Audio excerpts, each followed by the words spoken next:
vou colocar aqui a apresentação na tela para o Rafael comentar um pouquinho também das suas projeções ali como investidor. Pode falar, Rafael, fica à vontade. Tá certo. Cara, isso aqui é bem trivial, tá? Para a gente ter uma base aqui de parâmetro nos números. Basicamente, a gente mostra aí o que já foi faturado no primeiro TRI, em questão de produção de armas. A gente tem de manter uma média de produção aí que já foi respaldada pela própria empresa, acima de 9 mil armas até o final de 2021, e daqui para frente com um CAGR, né, de crescimento anual na base aí de 20%. Mais uma vez, reitero, tudo respaldado pela empresa.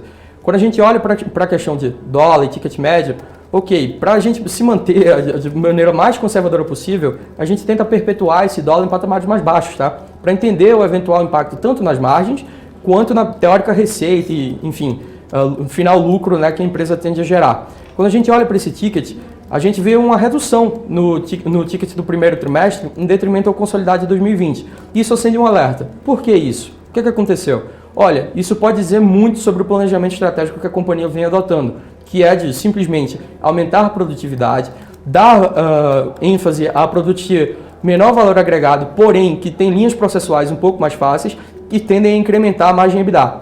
Então, onde é que a gente chega nesse cenário como um todo? A gente vê uma receita não crescendo tanto, mas um EBITDA, sim, acompanhando, e eu acho que no final das contas é isso que interessa, né? É a geração de caixa para a empresa. Acho que outras coisas que a gente pode salientar aqui é justamente a questão tanto da receita, como eu falei, que, bom, caso essas projeções estejam certas, né, diante desse mercado de bens cíclicos ainda muito aquecidos e a Taurus continuando a ganhar market share, você vê um crescimento exponencial aí para os próximos anos. Esse modelo mostra até 2025 alguns tipos de projeção bem básica, tanto no EBITDA quanto na receita líquida, tanto no lucro, né, por consequência.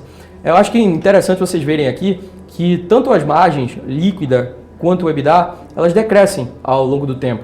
Bom, isso aqui parte para um âmbito um pouco mais técnico, né, enfim, você tentar sempre reduzir as médias da indústria, né, porque pontualmente a empresa poderia estar tradando num cenário excepcional. Mas ainda assim, tá, e só um adendo, quando você olha para o lucro líquido da empresa, você tem uma pontualidade na Taurus, algo de questão mais contábil, que é justamente o lance de a empresa, por ter prejuízos acumulados atualmente, ela tem seu lucro líquido inflado. Então, acho que você tem que ajustar um pouco isso na hora de perpetuar, mais uma vez, essa questão desses resultados, na hora de entender onde é que a gente vai ter inserido lá para frente.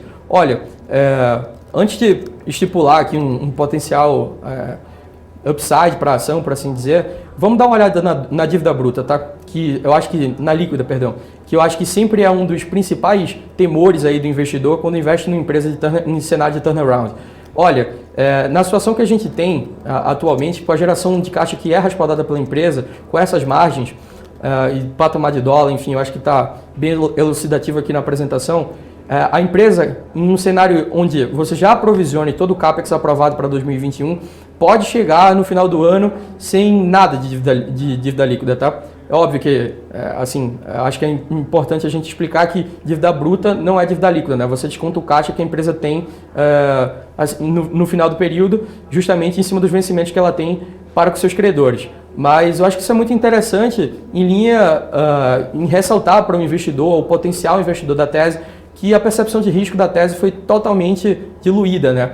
E o preço de tela, tudo bem, apesar de ter uma vasta valorização aí no horizonte dos últimos 12 meses, ele ainda está bem defasado, principalmente quando a gente tenta mensurar ou o fluxo de caixa descontado ou mensuração de múltiplos. Quando a gente olha para o múltiplo médio, que, enfim, tenta mensurar a geração de caixa, o EV/EBITDA, a gente vê a empresa tradando hoje com faturado em torno de 4 vezes. E quando a gente olha para a média do setor, ou até mesmo da Taurus, ali rodando perto de 7, 8 vezes, a gente vê que ainda que você põe um desconto de governança, ainda põe um desconto de ser uma empresa com risco país atrelado ao Brasil, você ainda vê um potencial upside, um potencial ajuste desse teórico spread bem relevante.